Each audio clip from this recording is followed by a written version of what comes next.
All right, welcome back, everyone. We are back live at the 2022 Vnea World Pool Championships, playing out of the Westgate Resort and Casino in the fabulous Las Vegas, Nevada. You're listening to Ben Francis on the mic here, and we got a barn burner of a match. This is on the two-loss side of the tournament. In the men's Masters 8-ball teams, we got Come Get Some from Manitoba taking on Wisconsin. And you'll notice that team Come Get Some is sort of in the mixed shirts. Looks like 4 of them wearing black shirts, and the gentleman on the table on the right in the purple shirt. Team Bullseye's Pit Bulls, they are wearing matching team shirts. My bro in the Facebook chat there. What's up, Kelly? That was a long GIF. Was it long? It wasn't that long. That's a good one. I like that one. Something a little new we're trying here. Marvin says, it's Thursday. That's right. It's Thursday. Today and 2 more days left in the event. I only know it's day 8 from the stream key. Otherwise, it's real easy to lose track of days here in Vegas, that's for sure. Such a long event. If you guys are just tuning in, do me a favor, click that share button for me. Hit the thumbs up on the YouTube. And while you're at it, if you could like and follow our Facebook as well as subscribe on our YouTube. That goes a long way for us to keep these streams coming at you free, always free. We'll never charge for our content.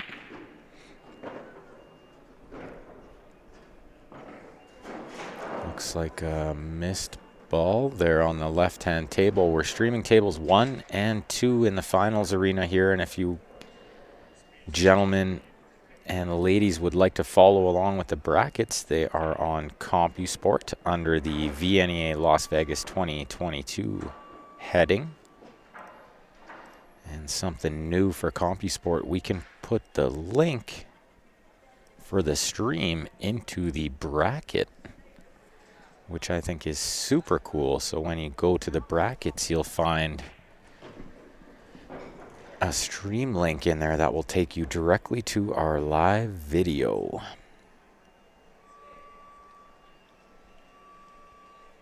And excuse the beeping noise in the background. They're starting to tear out some of the tables in the middle room. Probably going to start setting up for the banquet, which will be on Saturday evening.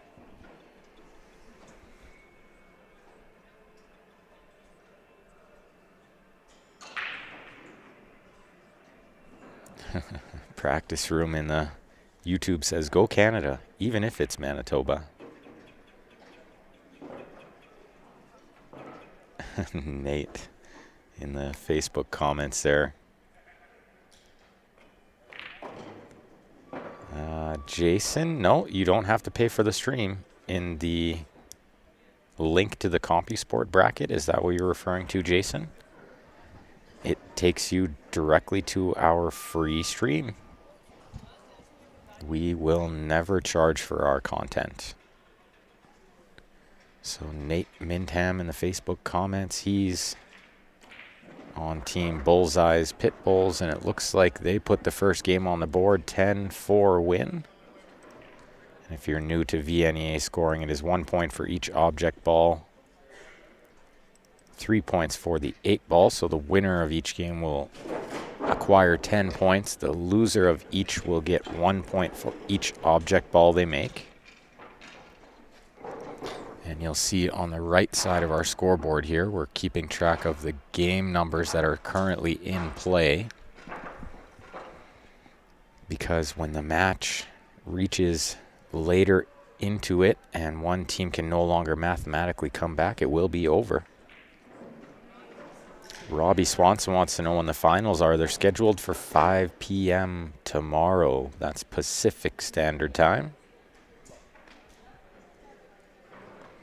Galen wants to know, where is Team Savannah? I'm not sure, but the brackets are on CompuSport under the Vnea Las Vegas 2022 heading. Cool thing about CompuSport is you can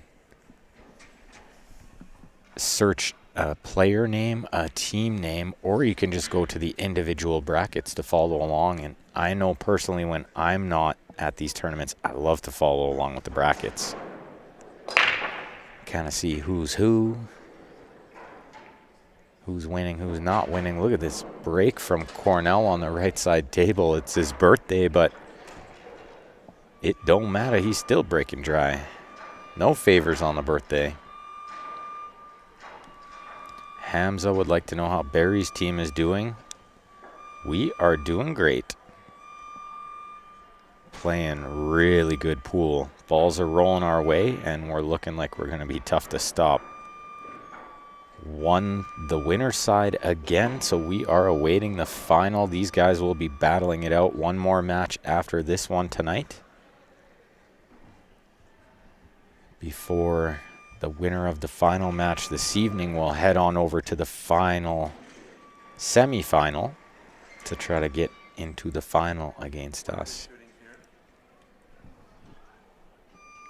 I'm on a live microphone.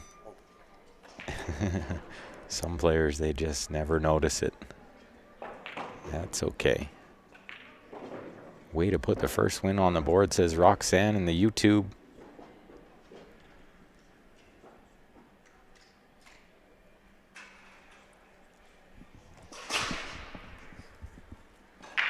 Nice to have you tuned in again, Gord, on the Facebook. And Hamza says 4 in a row, whoop 'em.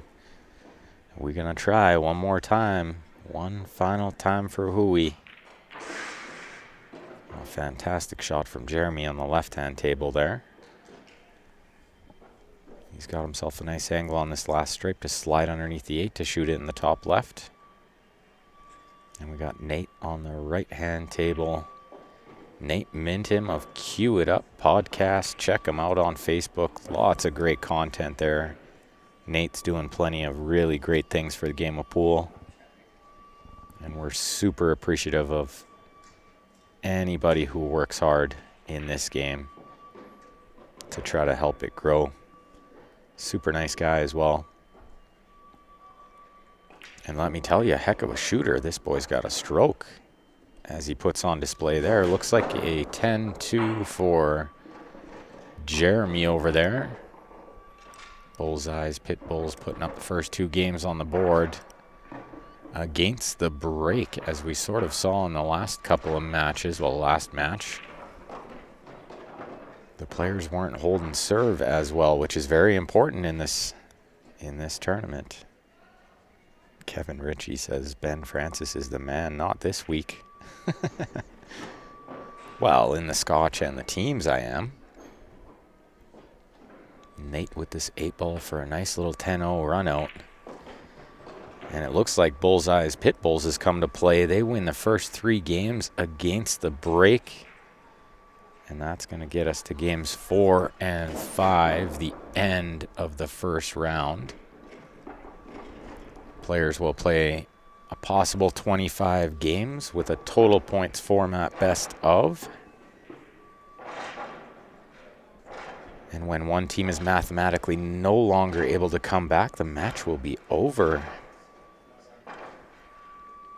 Hamza on the Facebook would like to know who my Scotch partner was. It was Tony Sakamoto, and let me tell you, she played unreal. So good that after we won the Scotch, she went over and double-dipped the final of the 8-ball to take down the regular ladies 8-ball singles. She went home with 2 gold Charlies.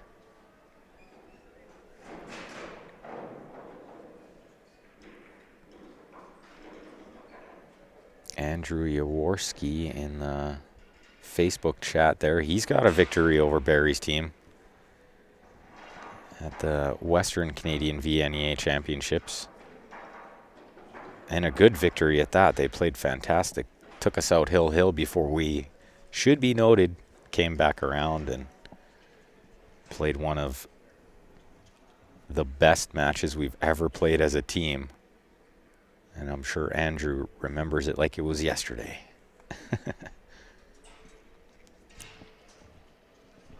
but right, certainly haven't. Haven't had too many losses, Barry's team. Pretty successful team on a heck of a run. We're looking at doing it one more time.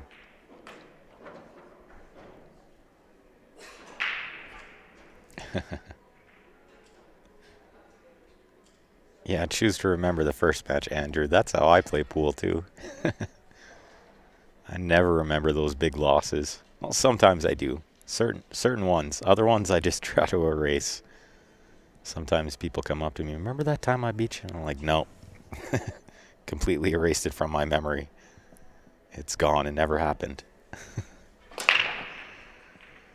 Big old break from Terry there. He's made some balls. Has he ever? That's a break you want to bottle up and sell. You'd be a rich man. And Nate came over, took a picture of me. Sitting here doing commentary. Got my feet up. Just chilling, relaxing, enjoying this great match. If you guys are all enjoying this too, you can do us a favor. Click that share button. Let's get these numbers up. Wayne wants to know how much did I practice with my doubles partner. Not much. We played one tournament leading up to this, but it was like a weird handicap where we won 15 of 18 games and finished tied for 4th out of 10 teams. And Dion just tuning in on the Facebook. And for everyone else, this is Ben Francis on the mic. I know Grant and I have a very similar voice, but thank you nonetheless, Dion. So it looks like we got Terry on the right-hand table for Team Come Get Some there in the mixed shirt, sort of. I think they got 4 black shirts and 1 purple shirt. And Team Bullseyes, Pit Bulls, they got matching shirts. Terry's got a huge break, right, Gord? Actually, quite a few of these guys have that big sledgehammer break. Cornell, Sean Monkman. They smash it. And we've played those boys a handful of times too. Johnny Kaskaman, welcome. My voice is shorter, says Steph. That's funny. Dion, Grant's voice did not give out. So since we're 8 days into the event now, I told Grant, go get some dinner, take a little break, come back for the next match, then I'll go get some dinner and take a break. And then we'll be back at 9 a.m. tomorrow morning. Grant's going to be playing the Resurrection. I'll be here on the mic with you all, jamming up the commentary. And to be honest, even if I wasn't doing the commentary, I'd be down here watching these matches because I always learn something watching these high-level players dissect these 8-ball patterns.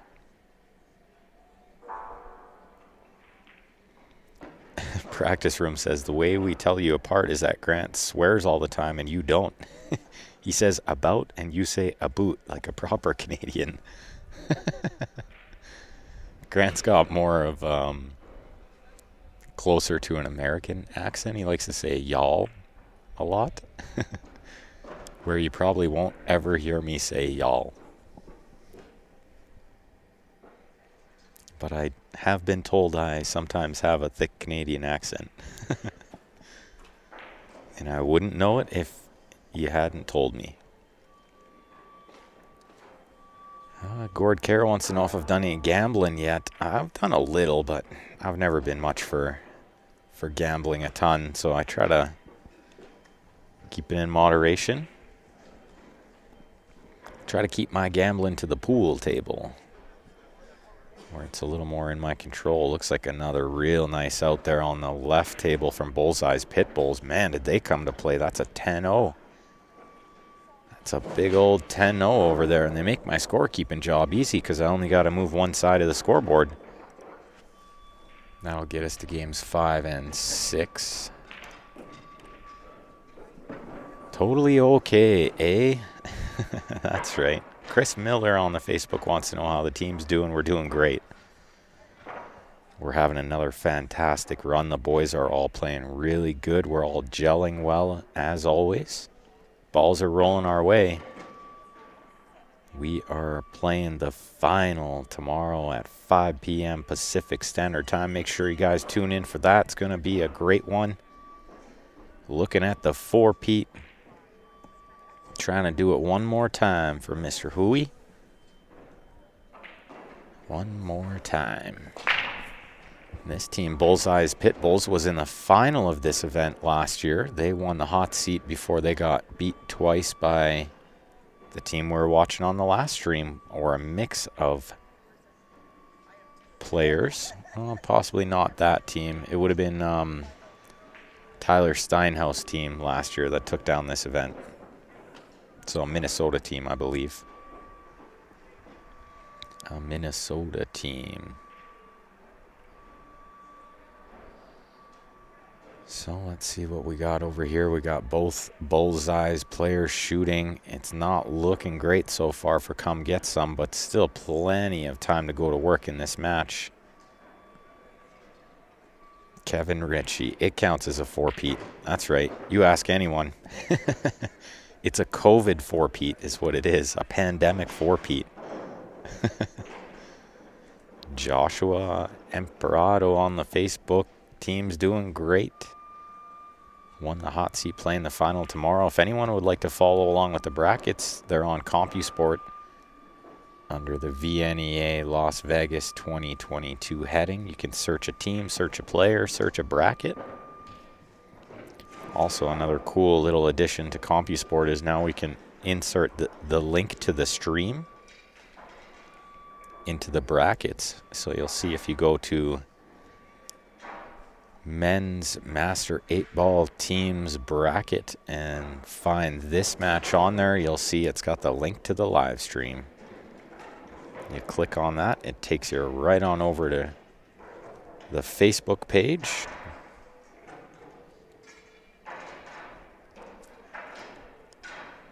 And Kevin Ritchie, yeah, we have a killer team. It's been such a pleasure to play with these guys, let me tell you. I'm super thankful. Such great guys that I'm proud to call my brothers. Great shot on the right-hand table there. And David Wilson with the link to the bracket. I'll pin that on the bottom. And a 10-4 again, Bullseye's Pit Bulls. Taking the first 5 games against the serve. That makes it 50-10 already. And puts us to games 6 and 7, the first 2 games of the second round. These gentlemen will play a possible 25 games, total points format. And when one team can no longer mathematically come back, the match will be over. Thanks everyone for tuning in. If you're just joining us, we're at the 2022 Vnea World Pool Championships playing at the Westgate Resort and Casino in the beautiful Las Vegas, Nevada. And this event has been something great. Vnea does such a fantastic job of putting on the ultimate player experience. It's like pool player paradise here. And of course, a big shout out goes to High Country Promotion, Shannon Benson and team, supplying us with these beautiful valley tables, setting up the lights. They do awesome, awesome work. These tables are in peak condition.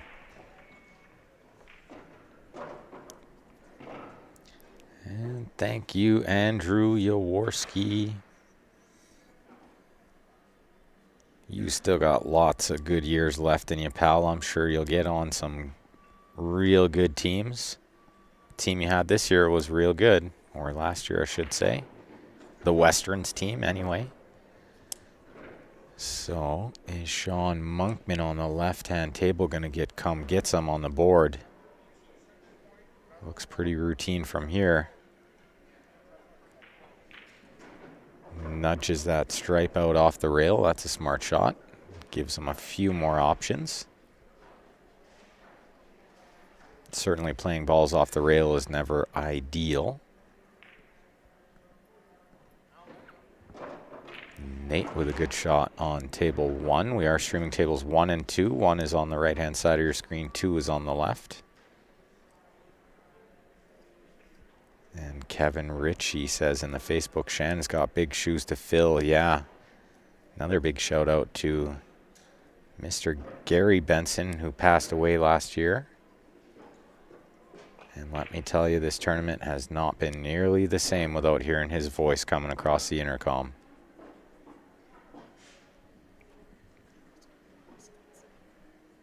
So Sean on the left-hand table, 2 balls left in the 8 to try to get some on the board with a win.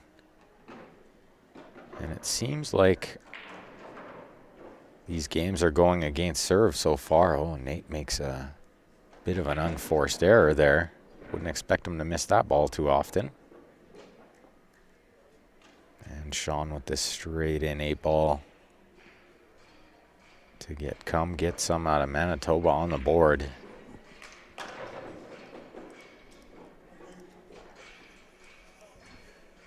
He does just that, so let's see if Come Get Some can start mounting a little bit of a comeback here. Still plenty of time to work, but you don't want to let them run away with it too much. This Vnea points format, it really rewards the aggressive play, the run-out play, which is something I super love about it. Personally, I've been coming to Vnea since I was 18 years old, so I haven't managed to make it every year, but I always try to. And I think this is something like my 8th year. Maybe more like 10. Dennis wants to know, did Piazza's win? They sure did. Tony White wants to know on the YouTube if my team is the same guys who play with in the Canadian Nationals. It is indeed. We're missing Mark Vinogradov, but he's back home cheering us on. And that's right, Andrew. CSL IPL increases your run-out game and confidence substantially. That's sure thing. Practicing Ghost Pool is the ultimate form of perfect practice. Richard Daigle wants to know, how does the Seaside thing work? So the team that won the B side, which is the Piazza's team from Colorado, the winner of this C side, the 2-loss side, will have to beat them twice since they're only on 1 loss. And that match is scheduled for 9 a.m. tomorrow morning. So the next match on the stream tables here will be the winner of this match playing. Let me just open up the brackets here so I can tell you a sure thing. Infamous 5 will be playing next at 8 p.m. Pacific Standard Time on the stream table here.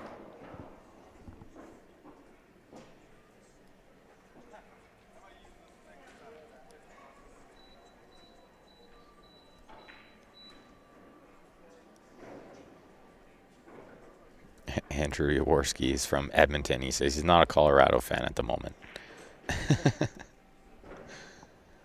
So look at that break on the left-hand table. What an absolute disaster. Can they just re-break that one? Is that a possibility? Cornell won't mind. He's getting a shot, where usually when they break, about 70% of the time you don't get a shot.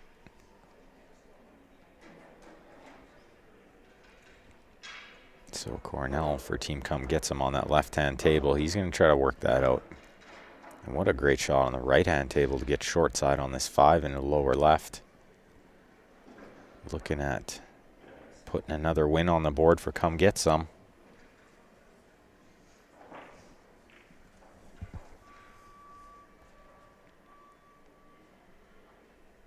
Does he roll this ball in and play the 8 in the side, or does he risk elevating a little to try to stun it? A roll shot can be a little risky, but I feel like these tables are rolling dead straight. We had table 2 fixed. It had a bit of a roll in it, but we had the table mechanic come on over and he fixed it up. So it should be rolling straight now. This 8 ball for Come Get Some to cut into this lead a little bit. That's a 10-3 win.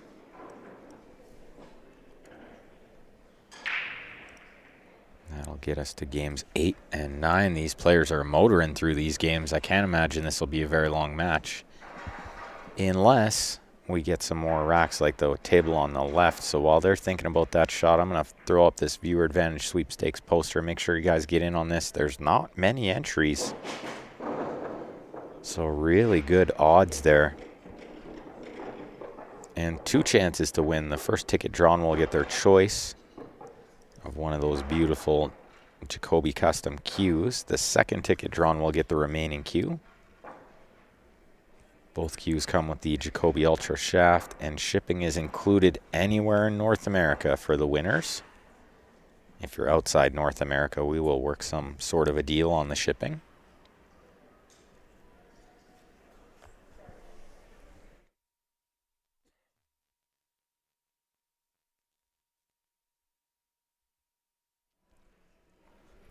So I'm willing to bet by the time the game on the left is done, one of those players will be up again in their next game.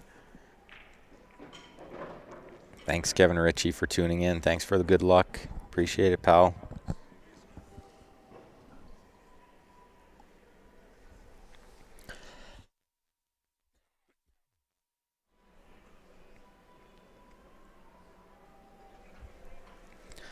Real good question there. Does it have, or do they have radial pins? They do appear to be radial there. They do appear to be radial, so I'm going to go with most likely.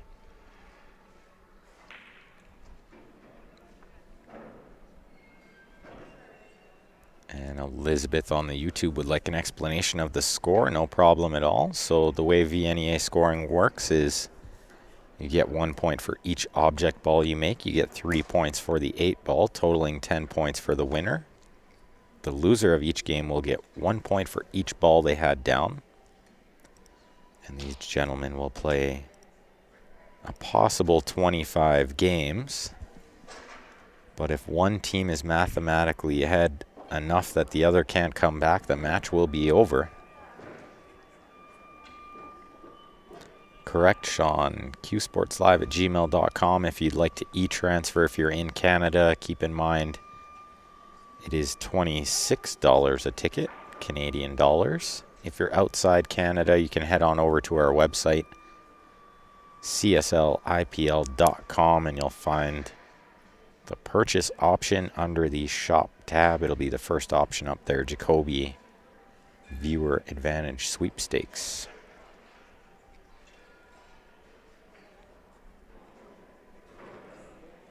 Oh, and Dion's comment on the Facebook saying, shout out to Audrey, Duncan Kaufman's mother-in-law. She's 94 years young, watching and cheering on the Pit Bulls. That's super awesome.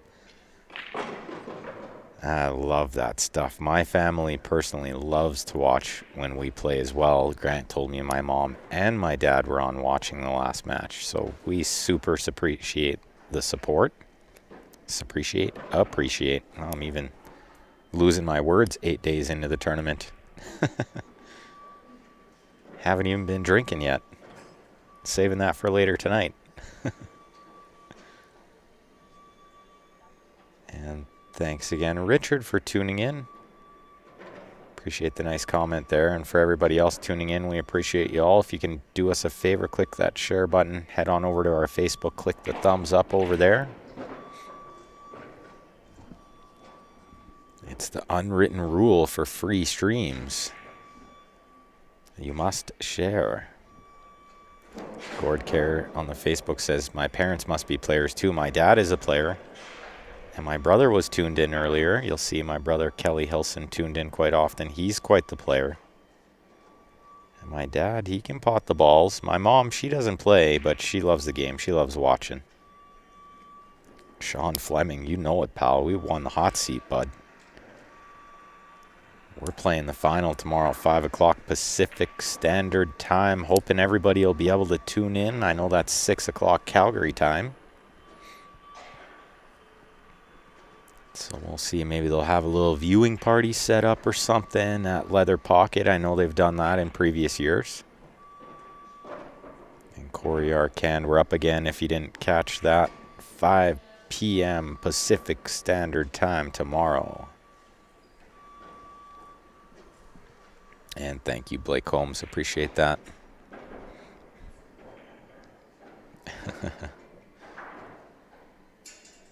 And we are live on Facebook and YouTube, everyone, if you'd like to join in on the chat. Always happy to answer any questions you have. And hopefully I can keep you guys entertained during this match, although these players shoot so good, they do all the entertaining for me.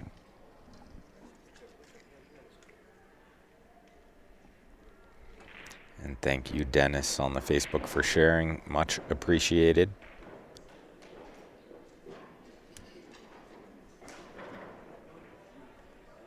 And that's right, Gord. Every mother is always the biggest cheerleader. That's right. Personally, I know John's mother likes to tune in a lot too. Steven's mom. Don't mind these spam bots in the YouTube here. Let me just get rid of them quick. We have it on subscriber only chat, but apparently they're subscribing. So my apologies for that, everyone.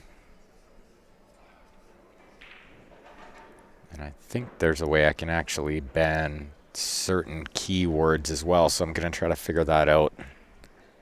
Maybe in between matches, just so we can get rid of those spam bots in the YouTube. I hate that. Family-friendly stream here, so nobody wants to see that nonsense. Looks like a missed shot over there on the right side table from Team Come Get Some. And on the left side table, we also have Bullseye's Pitbulls shooting.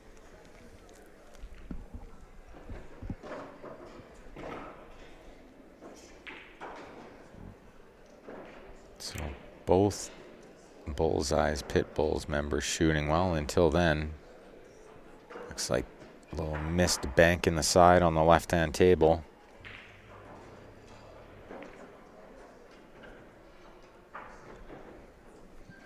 Wayne Burba on the Facebook says, Ben, when Barry's team gets old and feeble, your skill level drops. Then you can all come back for a 5-peat. Maybe. Maybe, just maybe. You never know.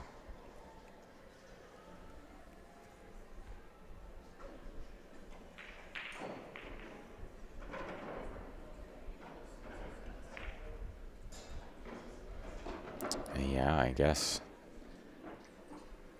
I thought I saw... Oh, yeah. Okay, so it's in the name. It's in the name, so it wouldn't quite... Like, it wouldn't be considered a comment. So I couldn't fix that with banning certain keywords. Is that what you're saying? The practice from the YouTube chat? And Wes Eunice wants to know, any chance I can send someone over to see the score on table 5-6?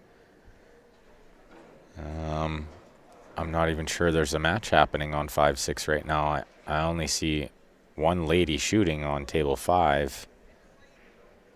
Oh, and there's a team walking in with a score sheet right now. So it looks like maybe they haven't started. Maybe they're just about to start a match. Or possibly there was a score discrepancy, something like that.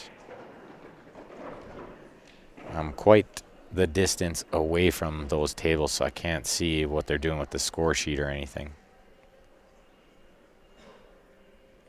Eddie Brinson Jr. on the Facebook. Welcome back, sir. Good to see you in.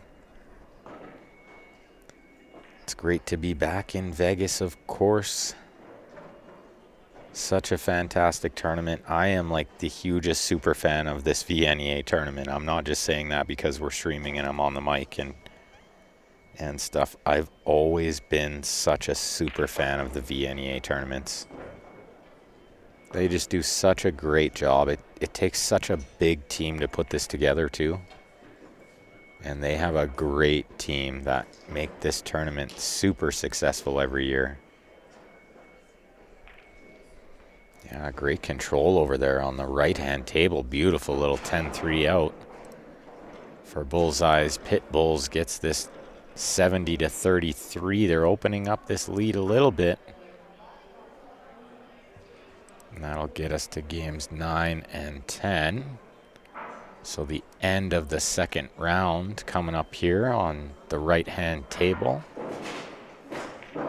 And on the left, Cornell Jr. plays a real good game there. Real good safe in that game there.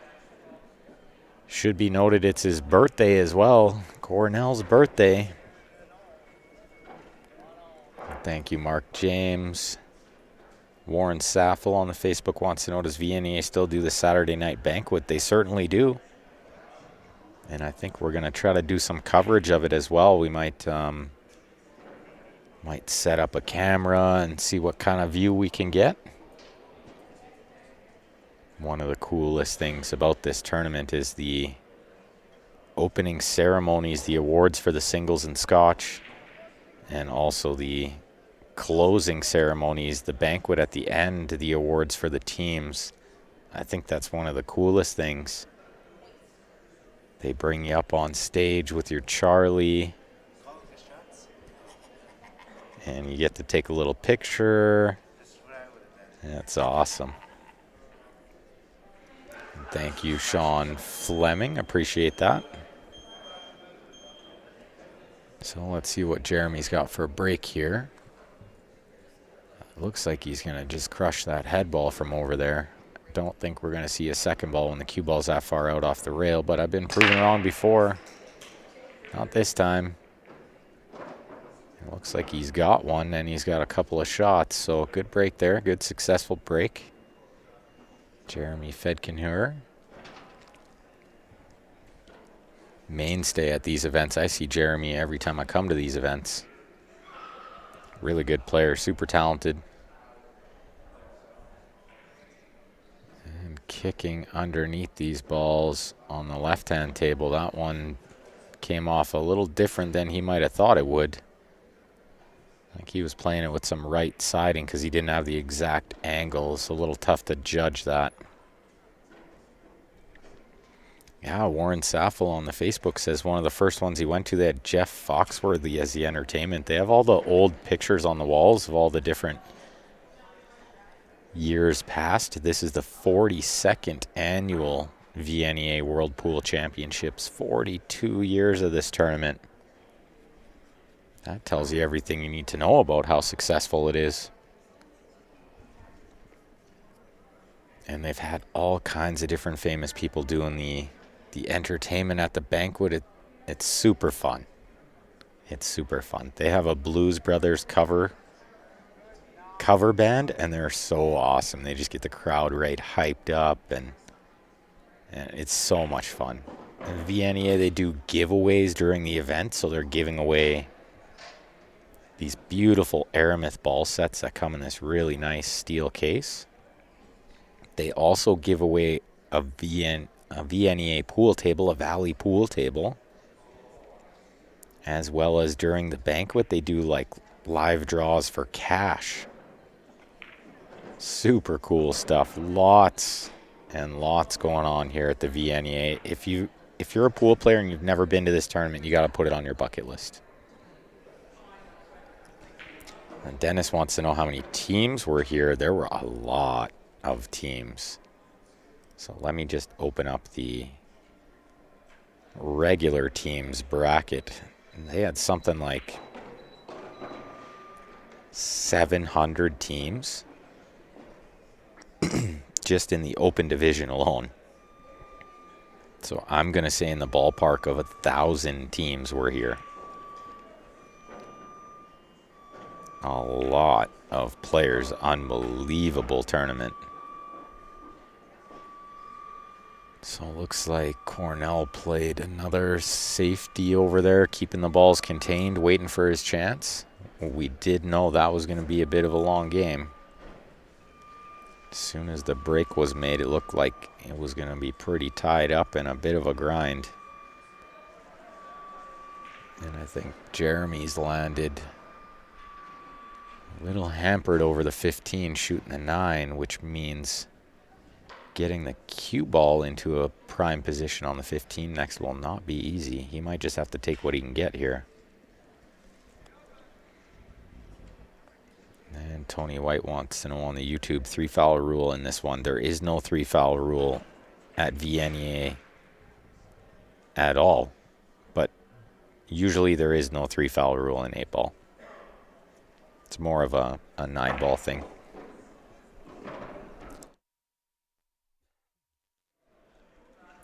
And Gerard, your question on the Facebook is a little confusing. Does every tournament need to be sanctioned? I'm not 100% sure what you mean by that.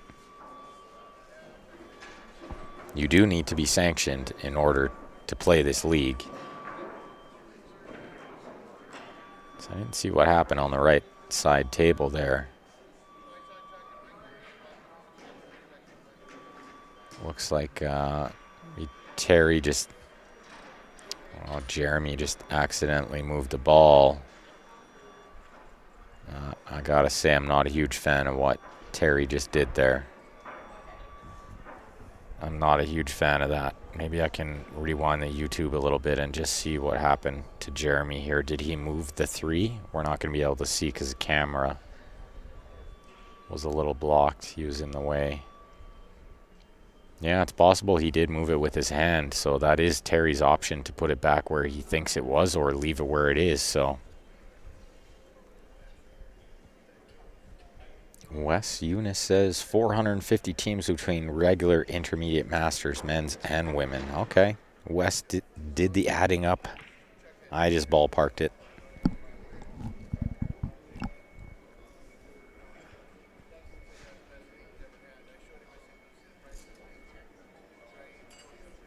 And Brenda wants to know, is this loser's bracket? This is the 2-loss side. So the intermediate and the men's teams are triple elimination format. So both these teams are on the 2-loss side. Warren Saffel on the Facebook says he's got a Charlie from each of the 21st, 26th, and 37th on display in my living room. Awesome stuff. They're super hard to get, those Charlies. Super tough. I only had 2 of them coming into this event, and now I've got 4. Doubled it up. And only gold ones. I got 3 gold ones so far. We're looking at getting a 4th one tomorrow in the final. But they're beautiful trophies that players sometimes fight their whole lives trying to get. They are really hard to get. As you can see from Wes's comment, 450 teams. It's not easy to finish top 4 out of that many teams. Smart shot from Cornell there on the left side table. Pots his opponent's ball. And he's got him safe.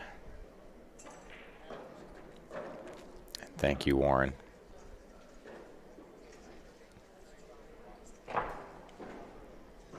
Oh, what a shot on the right-hand table from Terry there. That was tricky to play with the rest, and he did super well. Sent that cue ball flying. But the work's not over yet. He kind of needs this bottom left corner.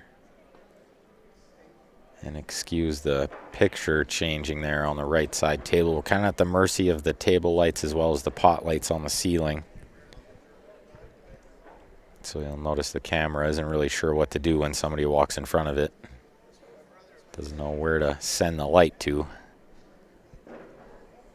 Patrick Land in the Facebook cheering on Manitoba. I'm sure we got some fans of both teams happening here. Thank you all for tuning in. If you can click that share button lots for us, that'd be great. Chris in the YouTube chat wants to know when's the next pie in the face match. I'm not really sure, but they are quite fun, aren't they? Brenda on the Facebook wants to know, is this BCA or APA or straight pool? You'll see the nice little logo up in the top left of your screen there. This is the Vnea World Pool Championships. We're playing at the Westgate Resort and Casino in the beautiful Las Vegas, Nevada. So it looks like the player on the left is actually contemplating tying up the balls more, but I'm not sure that wins the game for him. I think he's got to take some sort of flyer at this 8 here. Maybe even hope to just put it over a hole somewhere and put some pressure on his opponent. Deborah, this is indeed Nate Mintem's team. Bullseye's Pit Bulls. And yes, scored, of course, the Ladies Masters. Everyone gets a cougar. I get it. But they didn't get into the Masters division without probably winning one before that.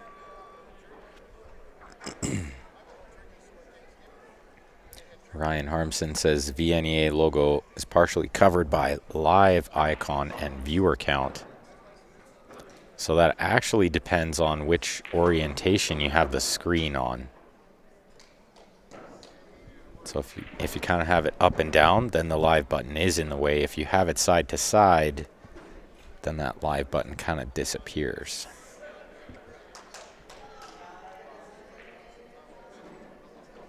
So, did Cornell play another safety over there? He sure did. He's going to give it the be sure, and I like it. That's what you got to do in this tournament. But as predicted, I bet one or both of those players will be up as soon as that game is done.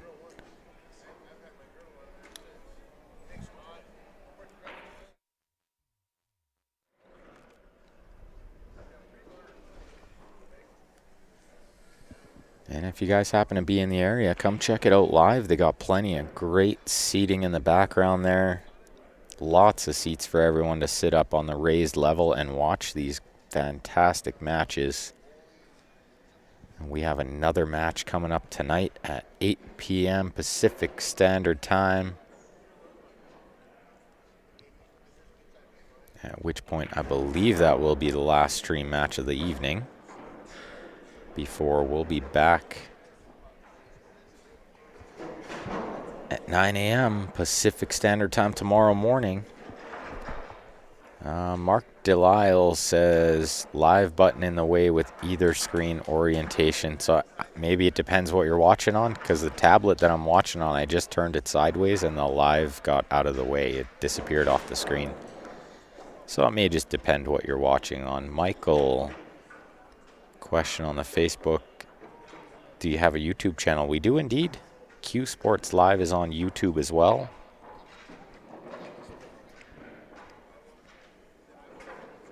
Warren Saffel says Colorado just scored. Let's go Avs. I forgot to try to get a bet on the game tonight though, darn it. Tom Omen says, come on, Pit Bulls. Cheering on the Wisconsin boys. Cornell on the left side table. It's his birthday. Spinning around for this 11 in the side. I've always loved Cornell's style. Plays a nice quick speed. Doesn't mess around too much. Derek Murray says, so if Pit Bulls comes back around, they will have to beat you guys 3 times. They've kind of switched the format here for the finals, so they will only have to beat us twice, no matter which team comes back through. The problem being, if the B-side team came through, then technically we would have to beat them twice and they would have to beat us 3 times. But they've shortened it up. So what a shot from Terry over there to land dead straight in on the 8. That's a 10-7 come get some for Cornell over there.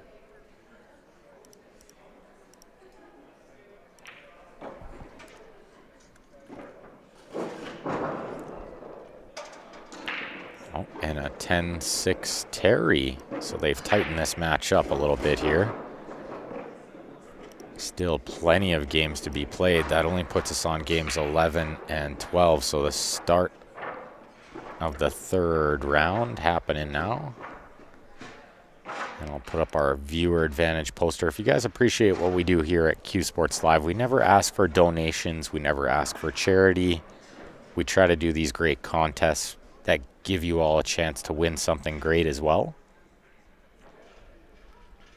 And this one's a little bit different than what we usually do. We're going to draw 2 tickets, 2 chances to win on this one. First ticket drawn will get their choice of one of those beautiful Jacoby custom cues. The second ticket drawn will get the remaining cue. Both cues come with the Jacoby Ultra shaft, and we will include shipping anywhere in North America. If the cue is one from somebody outside North America, we will work out a deal on the shipping. These guys are sure smashing these breaks. What a huge break from Sean Monkman over there on table 2. Absolutely destroyed that rack.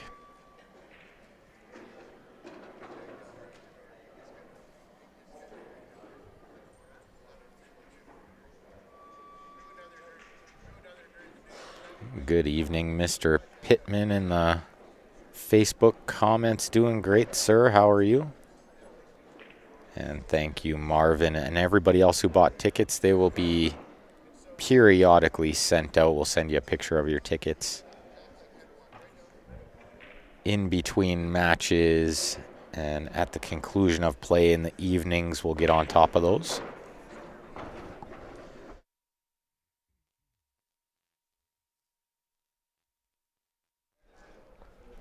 So only 30 points the difference here after 10 games. Might seem like a lot, but it is not. 3 runouts and this match is tied, and we see 3 runouts all the time in this format.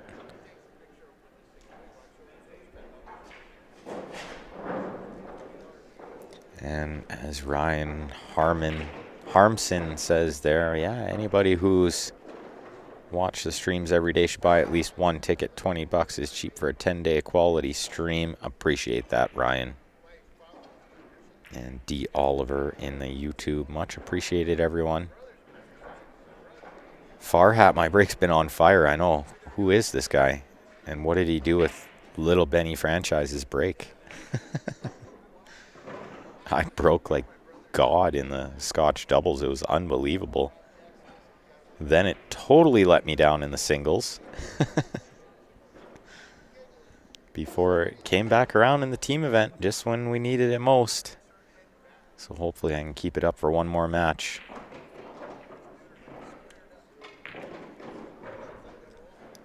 I've had a lot of duck outs. Let's just put it that way. Something about this table 1 just breaks super wide open for me. I don't know what's going on with this table. I'm loving it though. Let me get rid of these spammers in the YouTube quick. Our apologies for those.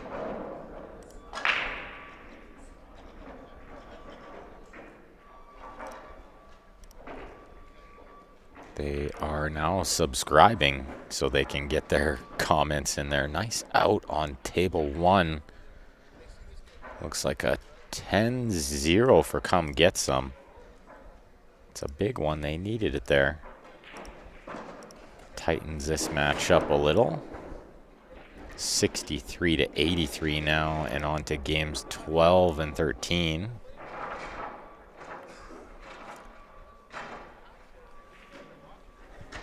$10-0 for Dave indeed. Yeah, I'm glad you guys noticed my break was that good too. I don't know what happened. I think it may have actually been watching Joe and Eric breaking 10-ball at the Alberta Cup. The Alberta 10-ball in Edmonton last week. They were both hitting it so square and hitting it so good, and I thought, man, I can do that too. I did work on it a little. But it should be noted I didn't get to play nearly as much as I wanted to leading up to this tournament. Which was completely okay. I had a few of the best weeks ever in pool with John Schmidt hanging out, showing us some straight pool knowledge. Taught me a little one-pocket knowledge as well. Oh, how unlucky is this from Cornell on the right side table? Man, you'd think you'd get some luck on your birthday, right?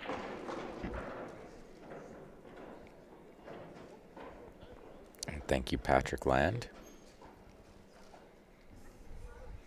Good question from Ryan Harmson there. Wants to know who else is on the team along with Jeremy and Nate. And I can give you that info right away here. And anybody else who's curious, if you want to follow along with the brackets, they are on CompuSport under the Vnea Las Vegas 2022 heading. And so Team Come Get Some has Cornell, McLean Jr., Dave Field, Sean Monkman, Terry Below, and Tom Hughes. Bullseyes, Pitbulls, Chris Bond, Duncan Kaufman, Gary Peterson, Greg Andler, Jeremy Fedkenhauer, and Nathan Mindham. Two really fantastic teams here, and you don't really make it into this division without being a super player.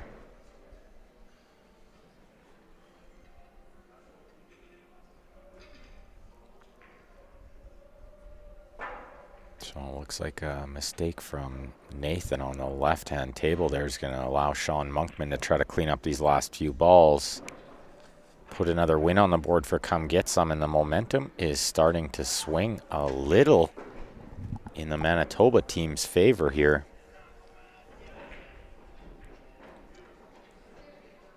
It looks like Sean can just roll this in, play the 13 in the side next with angle. Does he have the angle? Looks like he should be okay. Slide up there for the 9 next.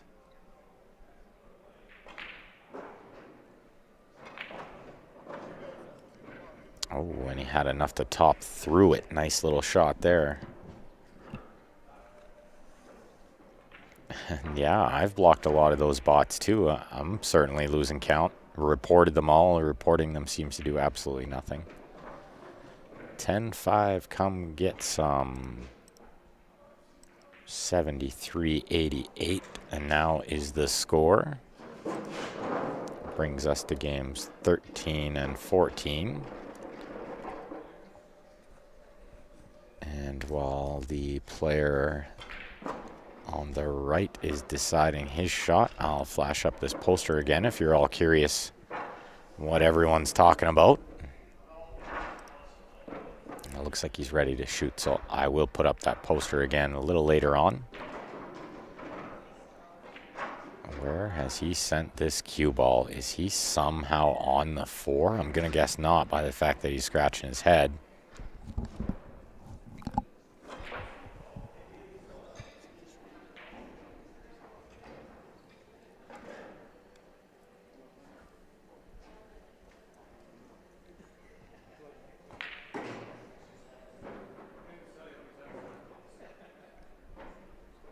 So let's see what we got on that right-hand table. Do we have any kind of shot on that 4? Does it possibly bank? I mean, there is a relatively good safety where you get the 4 out and you freeze on the 14. You don't really leave a shot, and you develop your tied-up ball.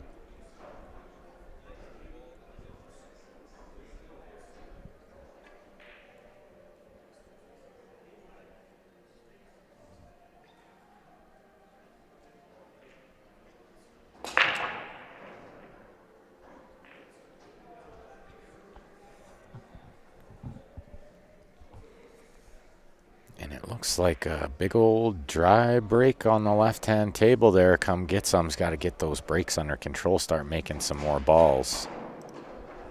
A couple of them have been breaking real good. A couple of them have been struggling a bit to make some balls over there. Definitely at this level, you got to be making balls on the break. These guys will absolutely punish you. All such really talented players. Oh, he's brought this 4 back into the game. I'm not sure. Maybe he was a little worried about Cornell cutting that 14 into the top left, so he brought the 4 back in there intentionally.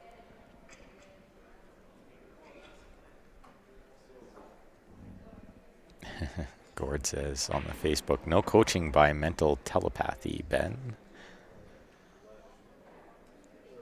If only I could do that. That would be awesome. Then I could coach my teammates.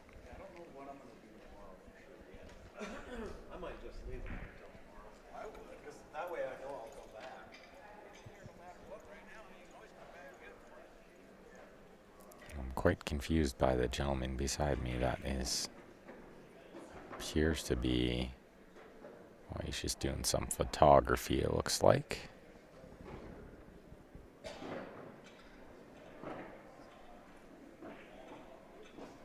He's got a neat little tripod there. Very curious where he found that little device. Pretty fancy.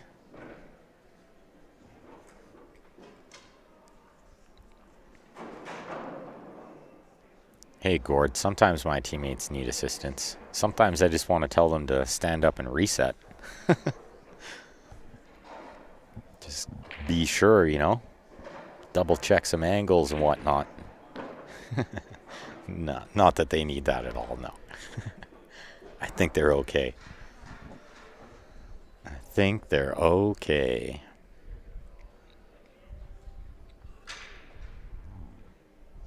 Now we got the wind whipping through here again. Maybe you guys can hear it through the microphone. We're not outside. Well, nice shot from Cornell there. He overcut that ball a little bit, but he had the 8 to go in off.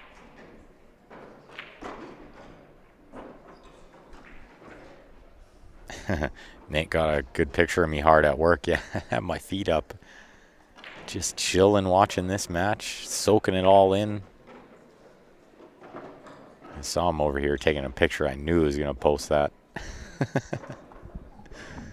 I knew it.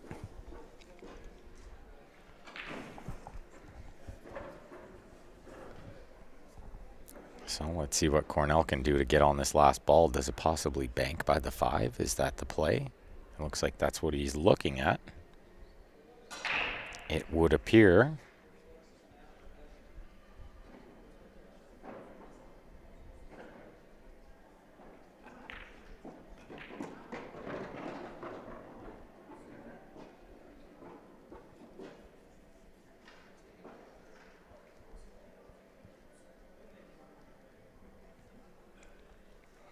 So big bank shot here on the right-hand table. Not easy. I like that he stood up. He's going to give it the be sure. He's just checking to make sure if he plays sort of a stop shot that he'll be on the 8.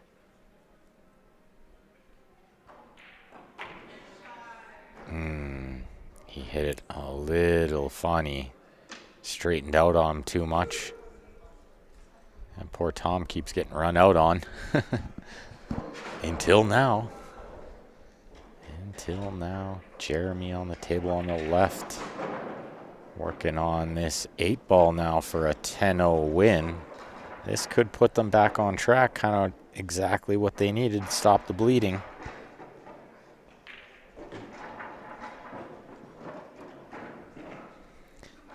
Indeed, a 10-0 Bullseyes Pit Bulls brings the score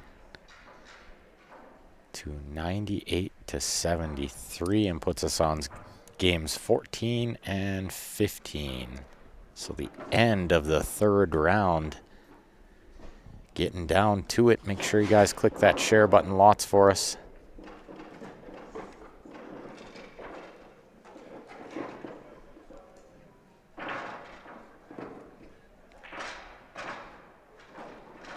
Just give me one moment here while I answer a quick question.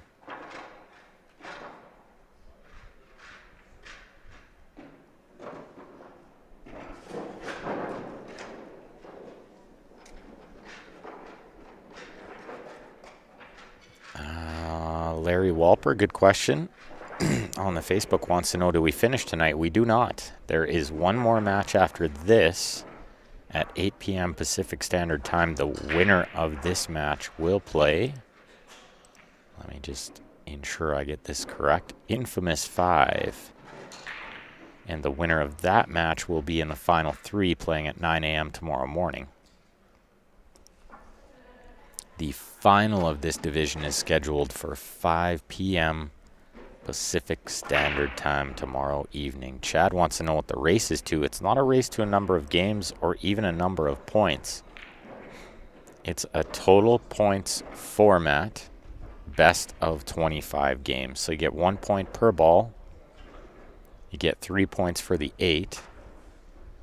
Let me just mark in this score quick. 10-6 for Bullseye's Pit Bulls. So 1 point per ball, 3 points for the 8, for a total of 10 points for the winner of each game. The loser of each game will get 1 point for each ball they had down. They'll play a possible 25 games, and when one team is mathematically no longer able to come back in the match, it will be over.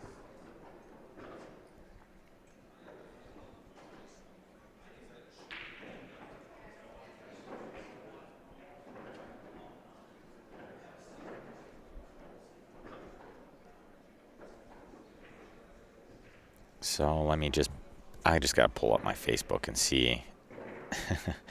Nate tagged me in this post. Good picture. I do look comfy there. I do look real comfy there. I was. That's what we call work. I have the best job in the world. I get to watch pool. I don't get paid like most jobs, but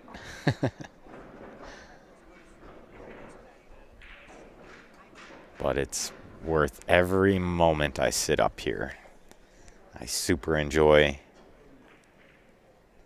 chatting it up with you guys, doing the play-by-play, and I always learn something watching this game, which is one of my favorite things about pool. It's just a never-ending learning process.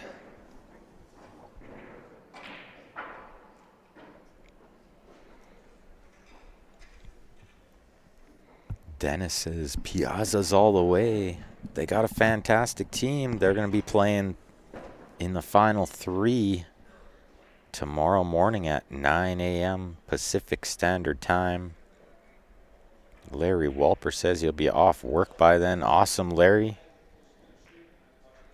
Hope you guys tune in for that final. Cheer us on. We love the support. It really does help us play better. Helps us dig a little deeper knowing everybody's cheering us on. Looks like a good break on the right-hand table there. And if they can come with a couple more of those breaks, they can sort of start to close this match out. They have a 29-point advantage. And that break over there was the start of the 4th round, which is Bullseye's break round. Very important note there.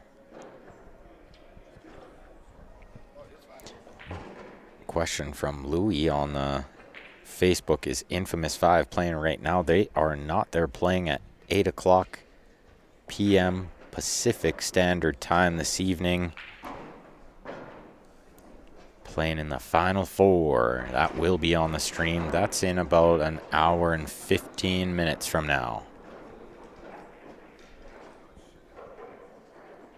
Larry Walper. If only it was that easy, sir. Still got to do the work, right?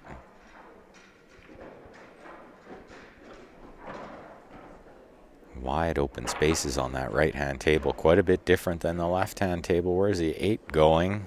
Terry just about puts it in the bottom right corner out of turn.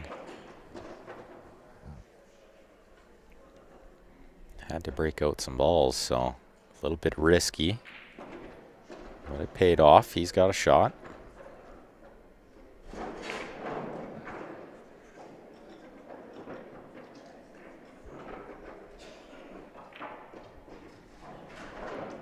And a nice out from Terry over there. Beautiful work. That's going to be a 10-0 when they needed it most. Heck of a shot from Terry. Real nice little 10-0.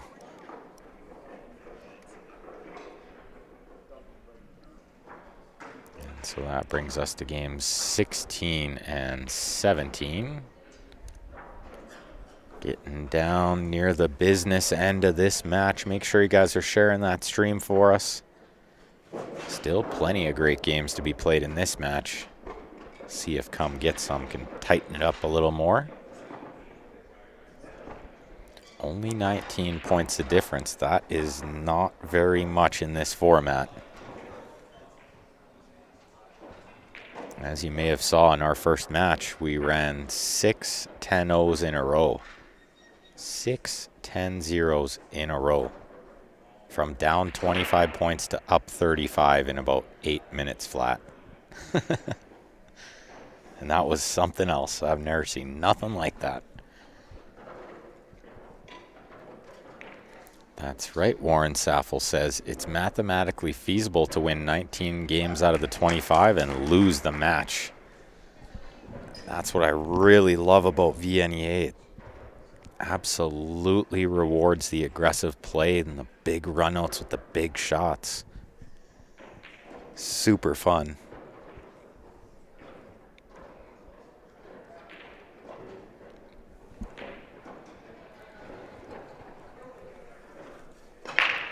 Oh, look out. Cue ball flying. Good thing he didn't shoot yet. That's sometimes why you wait until the break happens on the other table before you get ready to shoot, because I've seen that happen quite a bit, and it's fairly distracting. Oh, and thank you, Derek Murray, on the Facebook. I was smashing them. I was hitting them pretty good.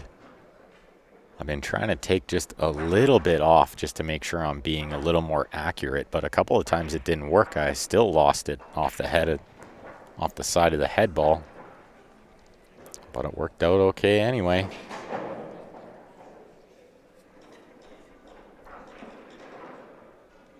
Robert on the Facebook, we did indeed win the A side. The final will be 5 p.m. Pacific Standard Time tomorrow. Make sure you guys tune in for that. Gonna be a great one. Deborah wants to know, is there another tournament in Vegas after this? You know, I'm not really sure. I know they have plenty of tournaments at Griff's all the time.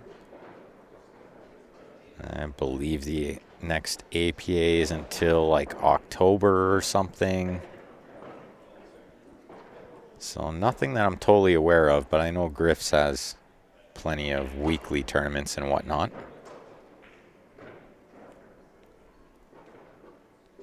Good shot over there on the left-hand table.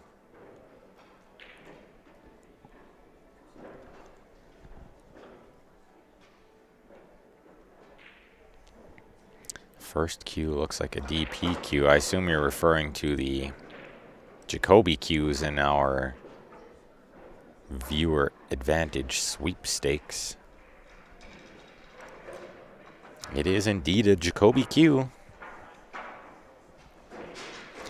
Deborah says league type tourneys. No, nothing at all that I'm aware of as far as league type tourneys. BCA already happened. ACS already happened. VNEA's happening right now. APA already happened. Needs his cue ball to get going so he's not elevated over the one, but he is. And that can be a problem because if he plays this with middle ball, there's potential to rub the 3 and scratch into the bottom left.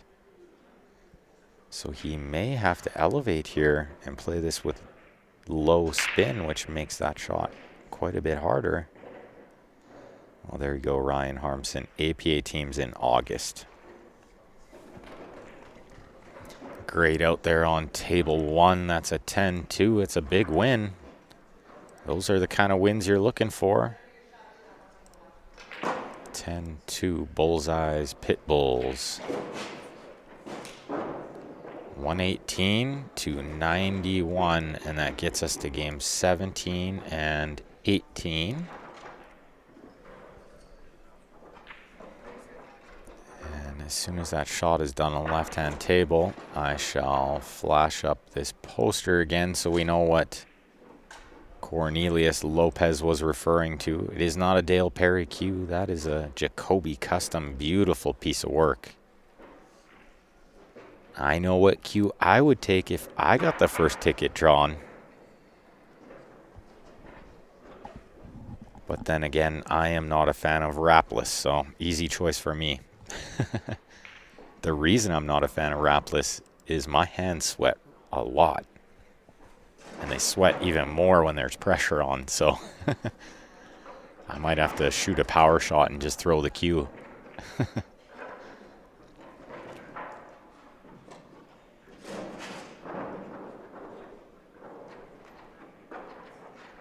And Derek Murray on the Facebook says, I wish there was a stat for zips in a row. Wouldn't be surprised if you're the first team to hit 6. Chances of running 6 in a row and only making 1 suit on the break has to be super rare. Yeah, it's got to be like winning the lottery, right? It's one thing to execute and get out. It's another thing to not make one of their balls on the break somehow. Unbelievable. Johnny Sparks has a great question there on the Facebook. He said, if I sent an email transfer, how would you guys know where to send me a picture of my tickets? So we'll just send the picture of the tickets right back to the email you sent it from. And if you would prefer having it sent somewhere else, you can always put something in the notes about that. Certainly we can send it wherever you need.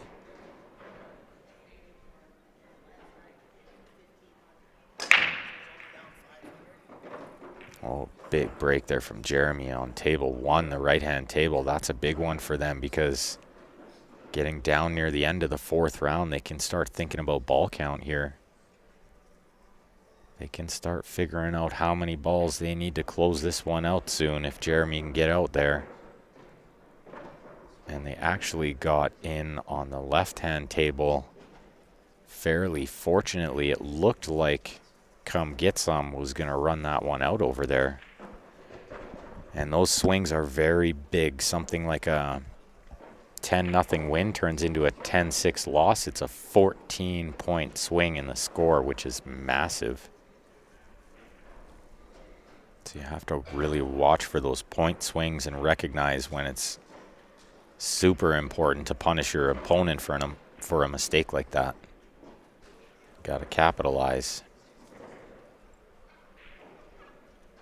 And Gord, yeah, Jeremy's been playing super strong this match. 2 breaking runs already. 2 EROs, I should say. Looking at putting up a 3rd one here, and he's got a great look. The only issue I see is maybe possibly the 8 ball there. And it looks like maybe the...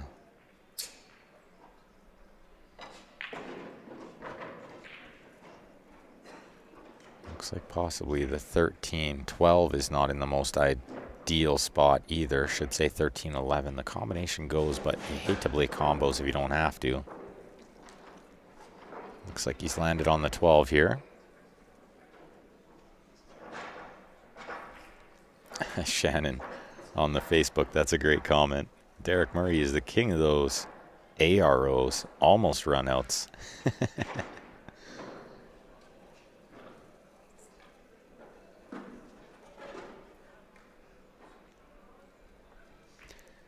And so Ryan Harmson said he's always been amazed at the few players that have scored 50 on a VNEA League night. I personally used to play with a player for a long time, one of my great friends, Kevin Osborne, also known as Ozzy. And he has 2 of them. 250 zips in league play, which is absolutely unheard of. Possibly the only player in the entire world to ever have that feat. And I remember being a young lad going into the league office and seeing the scorecard on the wall, posted up on the wall, and just being baffled, thinking, how can you even run out 5 racks in a row? At that point in my pool playing days, I thought that was quite the accomplishment. Since then, the 5 runouts have happened a handful of times for myself, but never a 50 zip. And trust me, I've been chasing it. I would love to have it once. I've been close a couple times. I've had plenty of 30 zips. Seems I always come to a halt in the fourth game.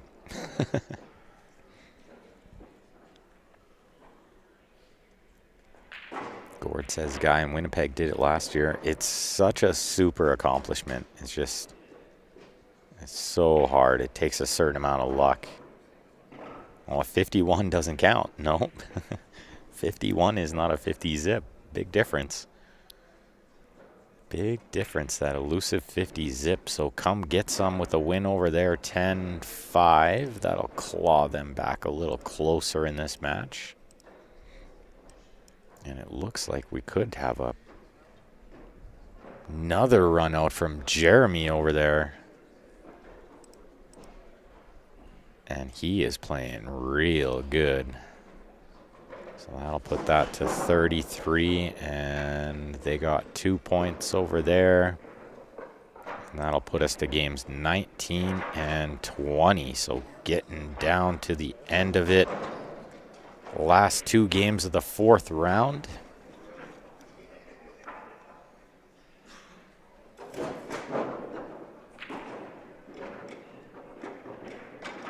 Yeah, all EROs. I've had it happen. Gord. All EROs and something like a 50 to 2 or 3, but it don't count. It don't count the same. And if you're just tuning in, we've been live here. This is day 8 of the 2022 Vnea World Pool Championships. We're having a fantastic time here at the Westgate Resort and Casino in the fabulous Las Vegas, Nevada. Let me tell you, the Vnea staff, they put on a heck of a tournament.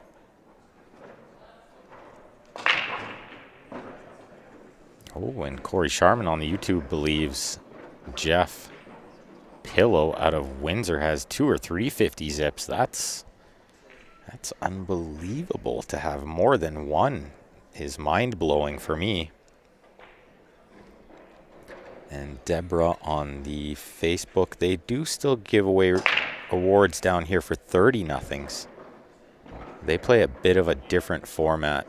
They play only the 3-game format. Look at this break from Nate Mintum on the right-hand table. How do you hit that one, folks? Look at the spread over there. It's wide open city.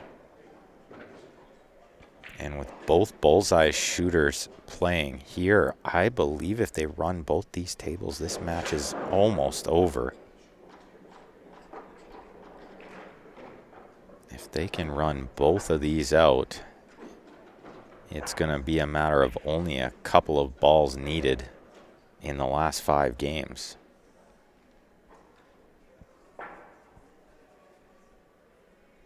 Oh, thank you. Rita in the Facebook says she just got her new Zach queue, but still bought a ticket for the sweepstakes queue, because why not, eh?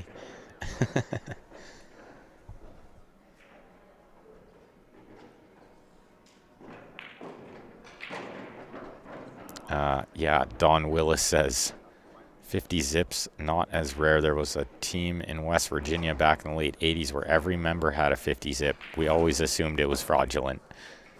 Oh, yeah, and Jeff Pelon. I was wondering. I was like, I know Jeff Pelon is a really good player, but I don't know Jeff Pillow. He must play real good, too. Mike Sundstrom says Churchy from Edmonton had a 50 zip a couple of years ago. And another question on the Facebook, how much games do they play? I'll run through the scoring explanation just one more time in this match for you all. You get 1 point for each object ball in Vnea. You get 3 points for the 8. So the winner of each game will get 10 points. The loser of each game will get 1 point for each ball they had down. These gentlemen will play a possible 25 games, and when one team can mathematically no longer come back, the match will be over.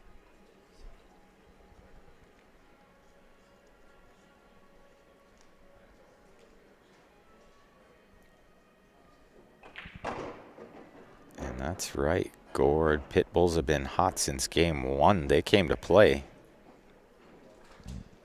Oh, and Nate's dad had a 40 zip against Tom Omen's team 2 years ago. 40 zip is fantastic too. Looks like they're going to get a ref over here just to take a look at this 8-ball that Nate's shooting. Always nice to just get a ref in on these just in case. They have some fantastic certified referees here at the Vnea every year, and they do a really great job, and we're super thankful to have them. Certainly saves a lot of arguments, let me tell you. So the ref will ask Nate what he's shooting. Nate will tell him the 8-ball. And the ref will take a look from the cue ball side, which I really like. And then he's going to stand over on this other side, try to kind of stay out of the way a little bit, real still. Take a nice close look at this one. I could zoom in, but we're watching the other table too, so I won't do that.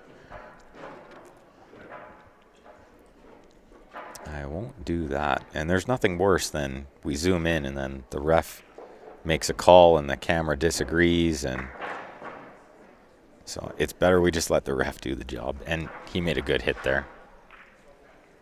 And that's a 10-1 over there for Nate Mindham with Bullseye's Pit Bulls. So that'll put it 143 to 104 and get us into the first game of the last round. We're down to games 21, 22. Sorry, 20 and 21, rather. ERO number 2 for Nate. And thank you, Laura Berg, on the Facebook. The Pit Bulls need to win another match before the finals. They're going to need to win 3 matches before the finals. They're going to need to win 3. The winner of this match is going to take on Infamous 5 coming up at 8 p.m. right here on Q Sports Live. That's 8 p.m. Pacific Standard Time.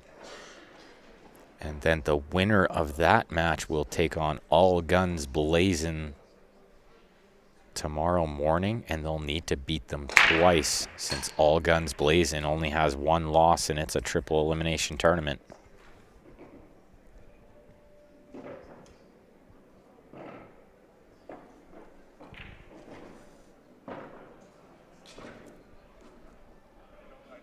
Yeah, Jeremy and Nate, they've just been crushing come get some's hopes here. Running racks. Yeah, it's a lot of action for whoever makes it back to the final. They got to work, let me tell you. I was laughing with Nate because we played once in Scotch. And then we played once in the 8-ball singles. My team won the Scotch, he won the 8-ball singles. Then we played once in the teams, and we were joking, kind of like a tiebreaker. And then he said he wants another one, but he's not sure. It's a lot of work to get back to the final. That certainly would be fun to play him again. Super gentleman. I really liked that when his opponent makes a good shot, he's the first one to like snap his fingers and congratulate them. And I really love the sportsmanship there. Larry Walper with a good question on the Facebook. He wonders if a team has won it 4 times before. I'm sure a team has won it 4 times before. I'm not sure if it's ever been done consecutively. And I'm also not sure if this will count as consecutively. It's kind of like a 4-peat, a pandemic 4-peat. All Guns and Infamous 5 both have 1 loss, says Ryan. No, that is incorrect. Infamous 5 is now on 2 losses. We beat them this morning, or should say this afternoon, noon. And then All Guns, what a hit was that over there? Are you kidding me? Are you kidding me? His opponent's having a good laugh because that was something else. He used the old hop over the balls using the rail, then he caught another rail before he kicked into it. What a shot that was. Yeah, Wisconsin pools for real. Laura wants to know, what's the final race to? The same. The final race, Laura, will be that a team will have to beat us twice, regardless of if they come from the C side or the B side. They will have to beat us twice, and the format will be the same, best of 25 total points.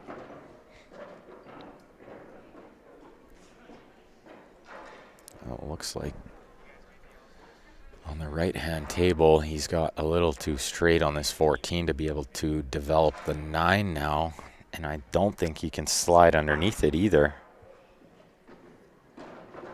Sounds like a scratch on the other table. That's gonna claw back a few points for Come Get Some.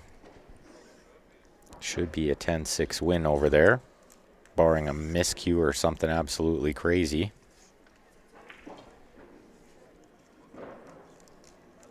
Yeah, I think that counts too, Larry. We're going to count it for sure. We don't care what anyone says. 10-6 over there. 114 to 149. And now we're down to games 21 and 22. And really getting down near the business end. What a shot on table 1. Unbelievable to draw underneath, nudge that. And I think he's on the 9, possibly to the side pocket, possibly to the top left, but he's called the side. And Jason, good question why we wouldn't have to lose 3 times. We kind of just shortened the format. They shortened it up here. Technically, if we played a team that came from the 1-loss side, we would have to beat them twice, and they would have to beat us 3 times, but that's a lot of pool. So they shortened it up a little bit, and we don't mind. We certainly don't mind. It actually happened in 2019 when we played Team Machine, also from Calgary. Technically, they were on the 1-loss side, so we would have had to beat them twice, and them beat us 3 times, but we just decided to shorten it up to 2 and 1. Duncan's a magician. Yeah, he just overcut that side shot a little bit, and that's going to give Come Get Some a little bit of life here. 35 points the difference with 4 games to play. 5 games to play, rather, if you're including this one. And it looks like Jeremy's come up dry on the other table, so there is plenty of hope here for Come Get Some still. But they got to run some racks here in this final round. Starting with Sean Monkman's got to get position over there and run out, but he's run out of position. Can he see the 4? Looks like he can because he's getting down on it pretty quick. That could have gone a little bit wrong. He's landed okay, nothing to panic about. Comes up for the 5 here first, it looks like. That would be the play. Slide across 2 or the 1 next.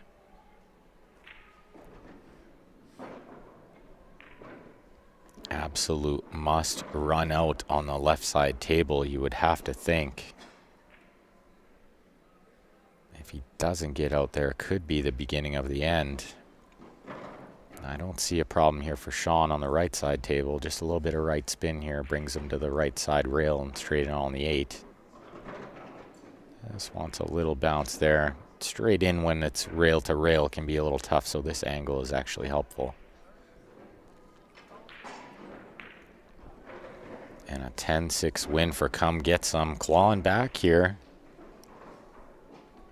Clawing back a little, but still a lot of work to do to make this one happen. And it all starts on table 2 over there. And with Cornell breaking on table 1, they still have a chance here.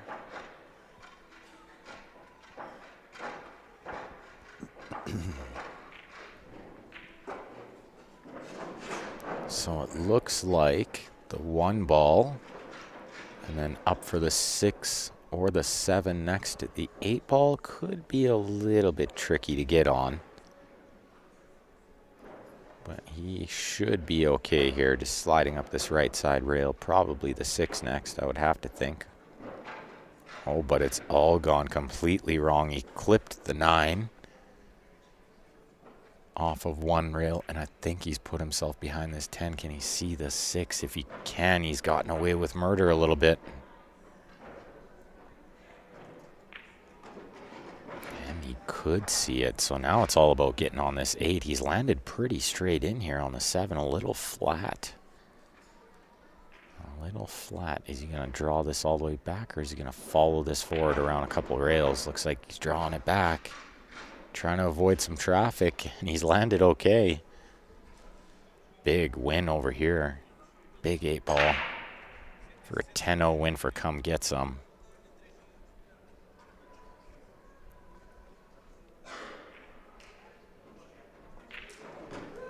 And indeed, what a fantastic out at such a crucial time in this match. Bringing it when it mattered the most. That gets us to games 23, 24, and as you can see, Cornell, he's over there making sure he's got himself a good rack. Last thing you want to do at this stage in the match is gaff rack yourself.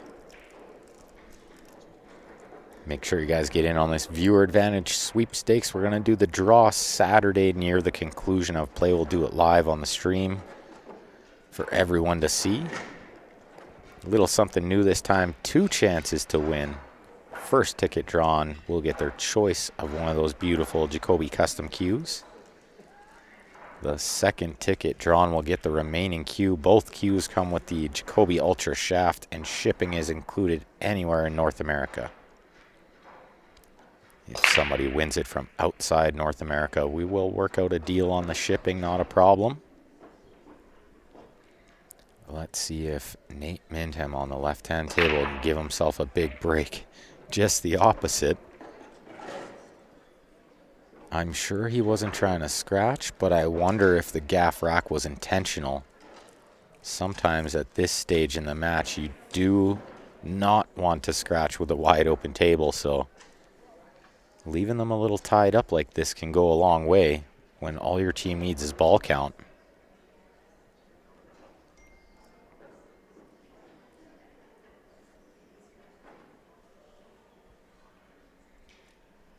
Jesse Hughes, you'll see kind of a good example here is Cornell took a long time to make sure he got a good rack on the right-hand table. Nate did not get a good rack on the left-hand table, so super important to get a good rack in this game. You'll see a lot of these top-level players, they'll take their time with the rack. They know how important it is. Getting down to the business end. What a shot from birthday boy over there, Cornell McLean Jr. Courtesy of Come Get Some from Manitoba.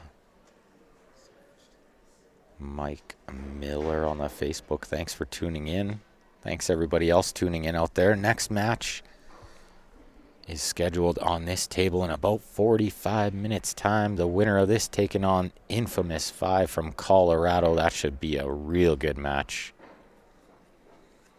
And we'll have Grant Zemp giving you guys the play-by-play for that one while I go get myself some dinner with the boys. Do a little team bonding before the final. Oh, big shot on that left-hand table. Does he have a ball to play after he played that breakout? Looks like it could possibly only be the 11 into the top left. Tricky little shot. That's the stripe right near the 8.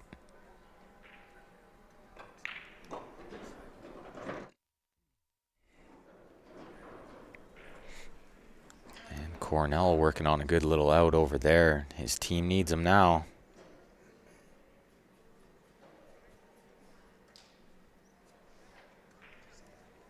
Corey Sharman with a good question on the YouTube wants to know if Joe's won a singles title yet at Vnea, because he knows his dad has, and it'd be cool to have father-son champions. I can tell you Joe has not won a singles title here yet. I'm going to say yet because I'm hopeful he might give it another try next year.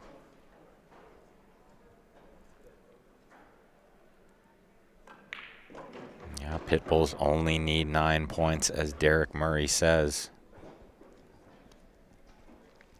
We did have father-son champions a couple of years back. I want to say 2019, when Kevin and Justin Beavis won the intermediate teams. And I thought it was super cool. Great question from James Newman on the YouTube. Will the Open Div Finals be streamed? They absolutely will be. The nice thing about this Masters tournament is it's going to end tomorrow, and the Open is going to continue on into Saturday. Beautiful little out from Cornell when they needed it most, bringing it.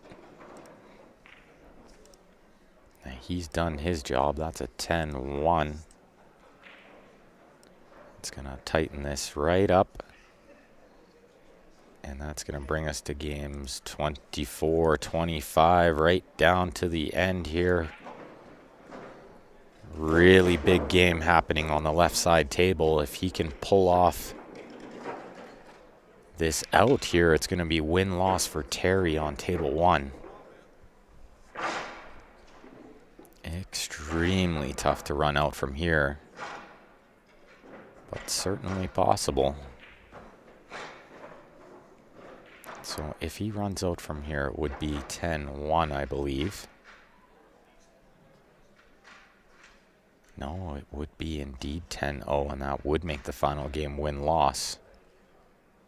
If he concedes one ball, then it's possible that Bullseye's Pit Bulls could tie with 7 points in the last game, forcing an extra round. If teams tie after 25 games, they replay the final round.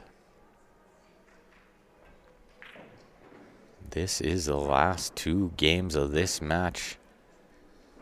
Huge moment on table 2 for Come Get Some. They absolutely need a run out over there.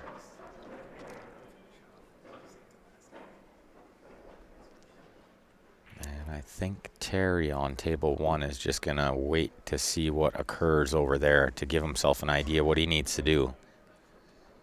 And I really don't mind that, because if this game is win-loss on table 1, it makes a big difference in how he's going to play it. If it's something like he needs to win 10-2, 10-3, makes a world of difference in how he's going to play the out. Possibly even how he breaks. So it looks like this 14 will pass, and that's going to develop the other stripe next to it. He's got a great chance here. Punches it out. I feel like he hit that a little firm. I think he's okay. I think he can see by the 2 onto the stripe near the bottom right. Needs to come with a big shape shot, though. It's certainly not easy. Looks to be a little bit straight there.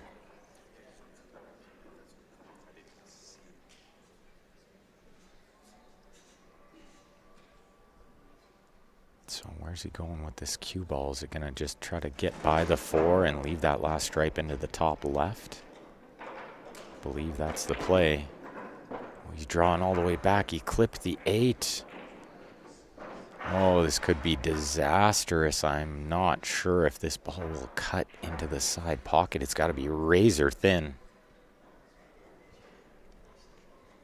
Is it possible he has the bank into the top left? Could that be an option? That's right, the practice room says on YouTube, no pressure. Just maximum amount of pressure over here on table 2. And this is some of the advice I give players all the time. When you get in these situations, you have to remind yourself that this is what you play this game for. Most times, and most players, they started playing this game to get this kind of feeling at some point. So you have to enjoy it. You can't try to ignore it.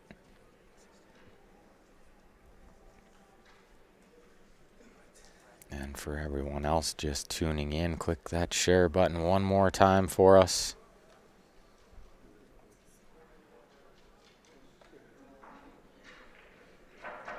Looks like Terry's ready to go on table one. He's going to break him up. He does not want to wait. He thinks he knows probably what he needs to do. And it won't matter if they can't get a win from that left-hand table.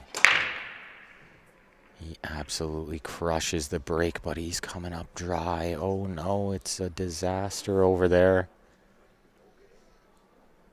Super tough opening shot, but I tend to think the 6 ball is very available, as well as the 7 into the bottom left, and solids lay not bad. The 2 will go in the side. What a shot on table 2. What a shot, and he's going to get a look at the 8.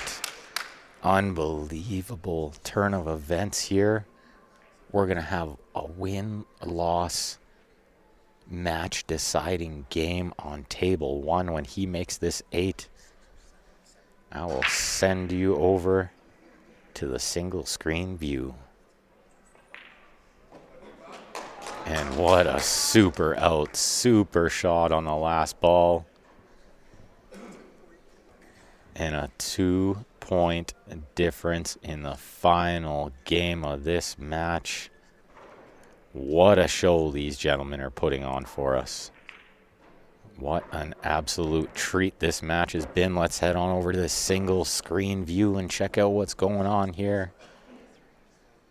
Looks like he made a great opening shot on the 7. And so the only somewhat tricky ball that I'm seeing is the 2 ball, and I think he can shoot the 3 here and play the 2 next into the side pocket, which is a good time to play it while you have the 1 up near the right corner and the 4 over the left side. What an unbelievable match this has been. These gentlemen have put on an absolute show, coming right down to the final game. No tie available, so one of these teams is going to move on to play Infamous 5 in the following match, which is scheduled for about 38 minutes from now. Make sure you guys tune in for that as well. That promises to be a good one. Judging by what we've seen today, unbelievable stuff. The drama, the pressure. Can even see his hand quivering, and it should be. If you're not nervous here, you better check your pulse.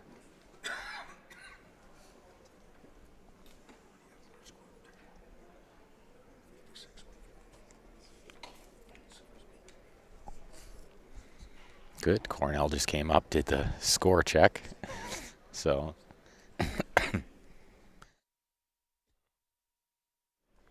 excuse me there, folks. Cornell did the score check. He's got the same score as me, so that's good. Because I haven't score checked this match. I've just assumed that I've been totally dialed in. And I feel like these gentlemen maybe should have done a score check earlier as well. That ball looked like it thought about coming back out of the pocket. He's on the wrong side of this 4. He is on the wrong side. Or is he? He's getting down to shoot it pretty quick. Is he? Is he planning something else? Is he playing the 2 off the rail off the 11? What an out this would be. It is pretty crazy how fast the score can change at this level, Derek. That's right.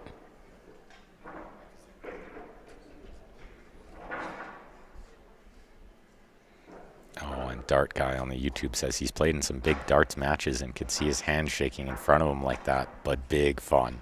That's what you play for, absolutely. What is he calling a referee for here? What is he calling the referee for here? This is nowhere close to needing a referee. Is it about the scoring issue, possibly? No, I don't think so.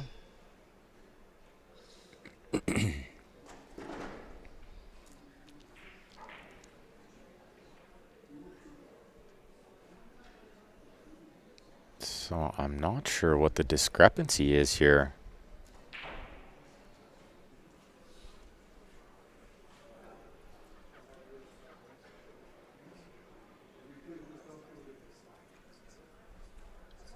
Trying to listen in to try to hear what's going on here.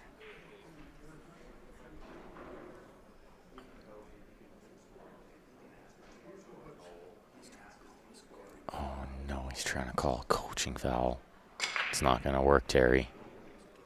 It's not going to work, pal. It was something about the scoring and one of his teammates potentially telling him that this game was a win-loss. Like a win's a win, the score doesn't matter.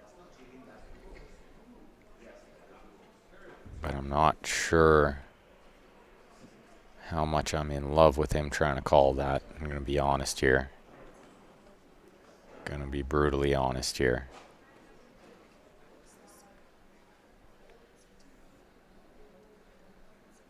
Yeah, could be a little bit of a move.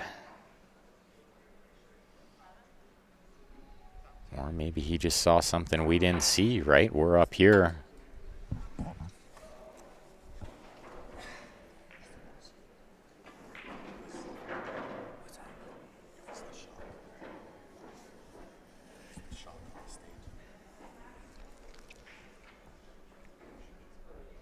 This is the same guy. Ryan Hogan says, feel like the same guy that moved the ball to where it was not when the other team bumped it with their hand. A little bit different in that situation because I feel like when you move a ball like that, it is, you know, you kind of deserve to be punished. Like if I was the opposing player, I wouldn't feel bad about him moving it back in the way.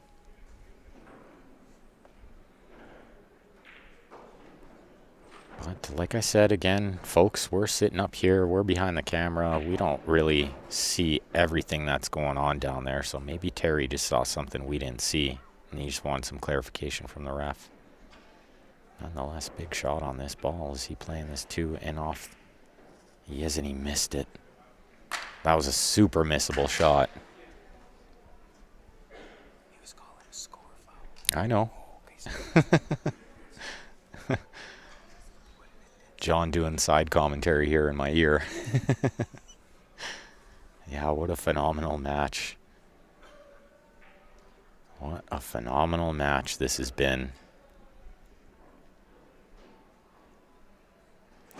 And still not out here. Terry's under maximum amount of pressure trying to run these balls. And it should be noted, like, whether everyone thinks that was sharking or not, that was still a really, really tough shot. That was not a hanger. It was super missable. I mean, he'd give it a good effort, but that was a super missable shot. There was no guarantee there that even if that little episode hadn't occurred. So let's just keep the comments positive here, guys. Let's not start swearing and carrying on. Everybody can have their opinion, but it doesn't always need to be put in the comments. So can we just take it easy on that? I'm just going to delete these comments. Whether you put a money sign in to make the word seem different or not, it's still the same word. So let's just take it easy, everyone. Like I said before, we're behind the camera. We're not down there in the heat of battle, so we have no idea what Terry saw there. We have no idea. We can't be out there calling him out like that. That's totally unfair. Let's just see if he can do the work. And no worries, no need to apologize to anyone. Let's just keep it clean.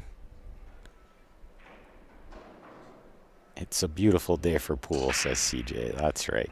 Absolutely.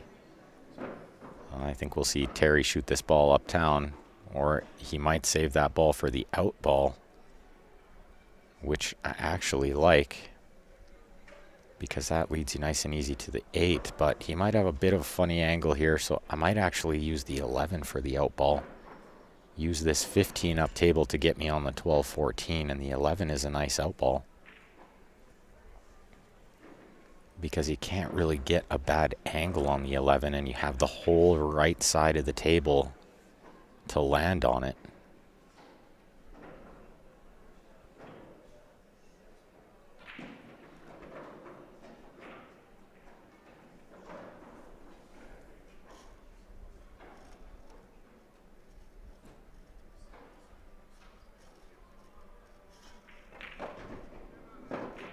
So you guys will notice I'm just deleting any comments that were sort of uncalled for.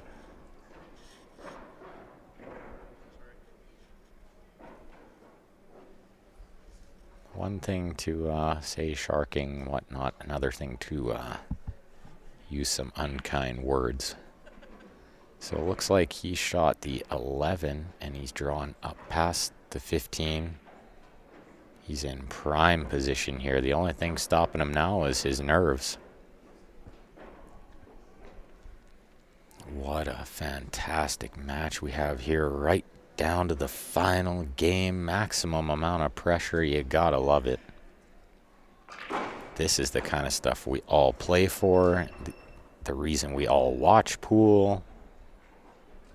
I am loving this. He's looking like he's eyeing up the 15 first. I actually like the 14, the 12, then the 15, and you just play a stop shot to get on the 8 and the side.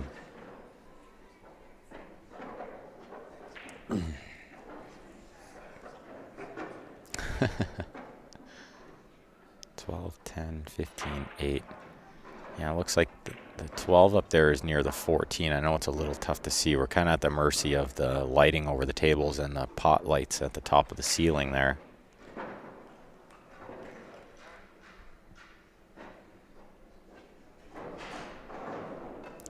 Yeah, absolutely, Mitch Glover. I totally understand. I totally understand where you're all coming from, but it's just we didn't see it all, so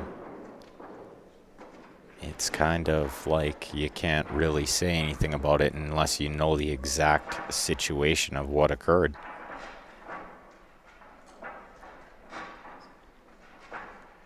So this 12 up table is his out ball for the 8. This is it.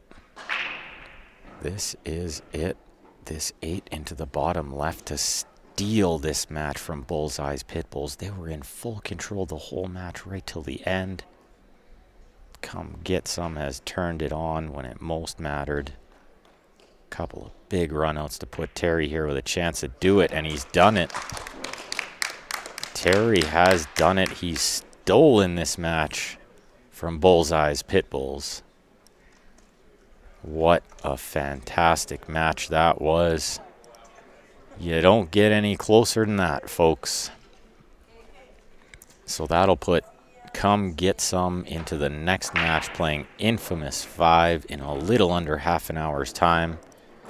Make sure you all tune in for that. It promises to be a really good match like this one. And I'll put up our viewer advantage sweepstakes poster again. Make sure you get in on this. Little something different this time. 2 chances to win. First ticket drawn will get their choice of one of these beautiful Jacoby custom cues. The second ticket drawn will get the remaining cue. They both come with the Jacoby Ultra shaft, and shipping is included anywhere in North America. If the winners happen to be outside North America, we will work out a deal on the shipping. So that will be it for the next half an hour. Make sure, if you haven't already, like and follow on our Facebook, subscribe on our YouTube. We appreciate you all tuning in, commenting along, sharing the stream. We will be back in about half an hour's time.